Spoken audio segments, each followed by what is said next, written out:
All right, welcome back everybody. This is Eric and Barry from Moss Pawn and Gun, and we got another gun gripe for you today. And you know, we've been thinking about different gun gripe suggestions and things that you guys have been sending in, and we do have some of those planned to do soon. But we were thinking about what would we want to talk about, and we decided that today we would talk about the fact that guns are evil. You know, that whole cliche that. The fact that, you know, guns are evil and they're going to jump off the counter and hop over and kill someone, and, you know, they have minds of their own and all that kind of stuff. And it's just crazy how, you know, people think that guns are evil. You know, that just an inanimate object is evil. Right. It has a feeling of its own. It has a mind of its own, so on and so forth. Now, we had some subscribers this week that they wanted us to do exactly this video. I had a 15-year-old guy from California call, and he said, I am sick and tired of hearing of how evil guns are. And because he likes guns, his classmates taunt him and put him down and so on and so forth. They think he's going to turn the place into a Columbine, and that's not going to happen. Guns, the media is trying to do to guns what they did to cigarettes. Cigarettes were demonized, and there's very few people I know that still smoke. It's a nasty habit, so on and so forth, and they try to do that with these guns. They try to say how evil this is and how much of a health hazard this is to society, and it isn't a health hazard. They're trying to turn it into a health issue. That's right. Dangerous guns this gun does not have a personality, and it will not change the personality of the person who owns it. If they're evil-hearted, this is not going to make them any better, and it's not going to make them any worse. That's right. So, you know, I've owned guns all my life, and I've never gone out and killed somebody or robbed a store or anything like that. Never thought about doing it. I'm not going to do it. That's right. So, that's right.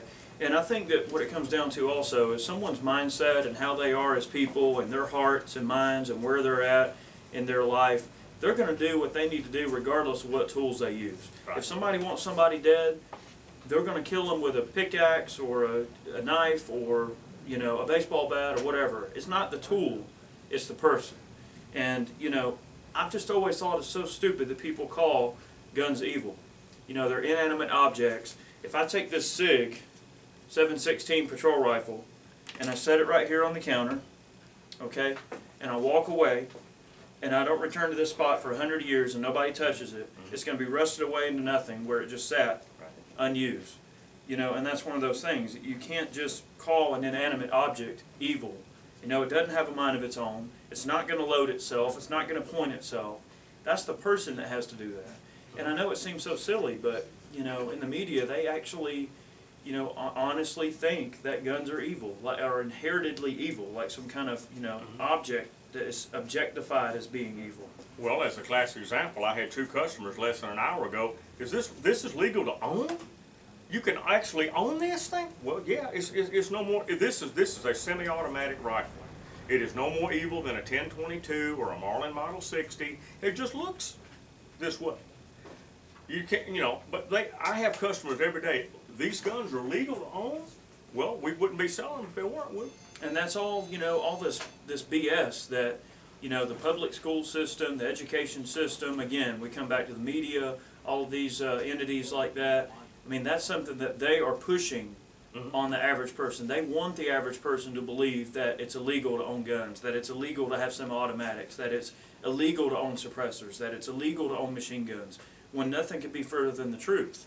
And, I mean, that's what they want people to believe, and they're willing to lie, you know, a barefaced lie to, you know, basically forward their own, you know, means and objectives.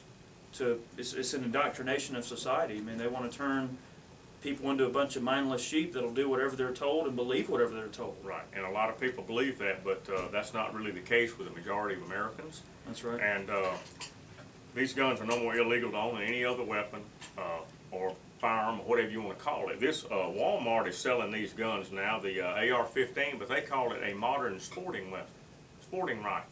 And that's what it is. It's a sporting rifle. That's right. They just happen to look cool. Right. It just happens to look cool. Because something's stylish and looks good and has the ergonomics that you need as a you know, a field rifle. I mean, this particular rifle right here would, you know, is a great hog hunting rifle. It's good for hunting deer. It's good for just, you know, having fun if you're shooting 3-gun or whatever. It doesn't matter. But see, again, it brings me back to the fact that the Second Amendment is not about sporting purposes. No, never was. It's never not will. about, to say that, the ability of whether or not you should be able to own a given rifle has to do with whether or not it's a sporting firearm or not. I say it's horse crap, because it has nothing to do with that. It's about, defending yourself against rogue government.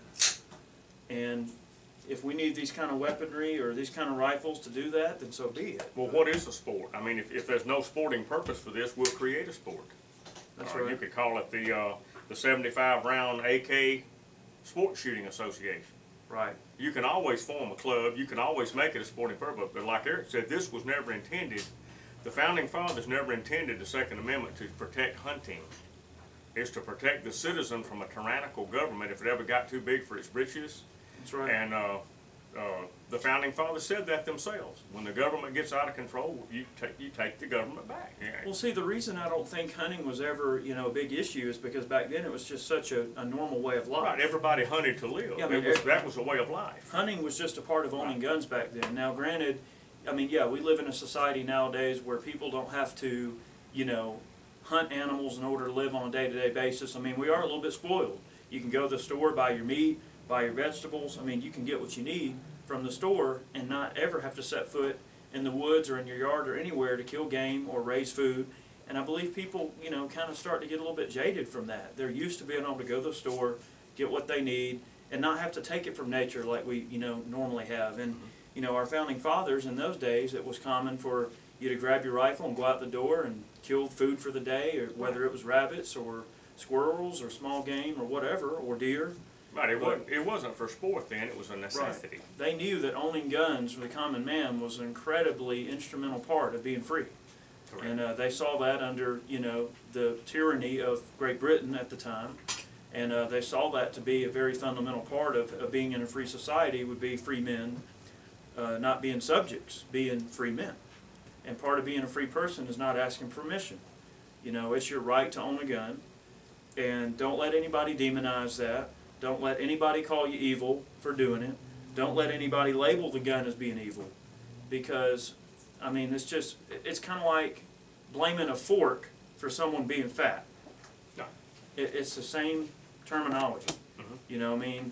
Just because a fork picks up food and puts it in your mouth doesn't make the fork evil if you're fat. It's the individual using the tool. That's right. That's right. And the mindset of the user and so on. Remember, this country was formed over 200 years ago for the very things that we're facing right now. Taxation without representation, religious persecution.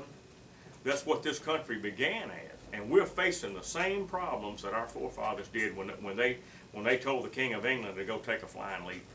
That's right. And we're facing the very same thing right now. In fact, it's more dangerous. It's more dangerous because it's from within. It is. And I think that the most important thing for us to remember is that, despite all of our differences and beliefs, and it doesn't matter if it's a difference in beliefs when it comes to religion or politics or whatever, I think that this country is at a turning point to where we have to put all that aside and be Americans. And you're either an American or you're not. And I think the idea that someone is going to, separate themselves from society in a way that, through their actions or through the way that they do things, basically makes the 99% of us hate them or whatever, or dislike what they're doing. We have to put all that aside and do what we can to move forward as a country. And we have to, reestablish a national identity. We have to find a way to be proud to be Americans again. And Right. that's what we've lost. There's not that pride anymore to be proud to be American. And I think it's just the way things are going and the way the country's been going. It's a sucker punch. You feel like you got a black eye, you're bloody, you're bruised. You're getting wounded. back up after a big fight. Right. But the only way to do it is, we're all going to have to lend a hand and help each other up. And we're going to have to move on. And I think going after gun rights or going after more strict gun control is really just a very improper way to even start to see that happen. That's the last thing that anybody should be worried about right now is gun rights, considering that, it's such a fundamental part of what we are as Americans is owning guns. We're a gun-owning society, and that's what we've always been. And I think it's definitely time for us all to, we have to help each other out and do what we can to lend a hand, rebuild this. Well, the melting pot theory is a wonderful theory on paper, but like when you make a stew, all the ingredients have to complement one another. The seasoning, whatever you put in the stew, has to complement. So right now, this country is oil and water. This country is evenly divided right now between the two presidential candidates, and whoever wins, by hook or by crook or by whatever, half the country is not going to be happy. Now, we're oil and water is not going to mix. We're all going to have to learn to coexist. If we can't do that, then this country is doomed. That's right. So this presidential election coming up in about a week, this is the most important decision you'll probably ever make in your lifetime. And this has something to do with your kids, your family, your grandkids, and every generation after us is going to be affected by this election. And whoever you vote for, I hope you vote your conscience, and I hope you make the right choice. That's right. And remember, you know, I mean, it's join or die.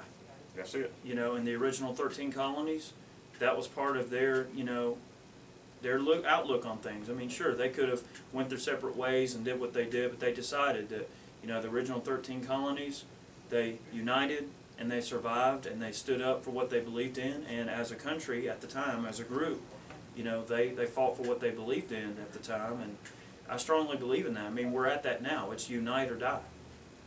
Yep. And nobody wants to understand or believe or accept that. The bottom line is that a house divided can't stand. That is correct. And we have to stick together and set aside our differences and take out the trash. We have to realize that if we don't work together, and I'm afraid I've watched this country slip and slide for many, many years. I'm 57 years old, and I think we're on the downward slope real fast now. I think we're almost in an uncontrollable tailspin, and somebody's going to have to change something. If Barack Obama gets reelected, he's going to have to take a different route and get this country back on his feet. And he can do it with the right guidance and the right help. He can do it. The man probably has very sincere interests.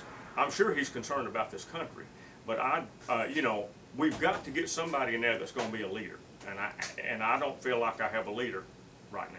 That's right. So I mean, that's just my political point of view, but and for what it's worth, that it is. But like I said, we are oil and water now, and we got to make it mix. Definitely food for thought there. So let's you know, try to remain positive, and we have a lot of, on a more positive note, we have a lot of really fun videos planned for this Sunday.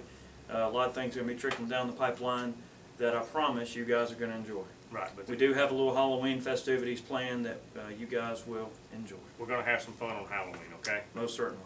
And remember, guns are not evil. Don't let anybody push you down or call you evil because you own one. Just don't let it happen. And that's going to be the gun gripe for the week, and we'll see you next week with another one. That's it. Y'all have a good evening. Oh, yeah.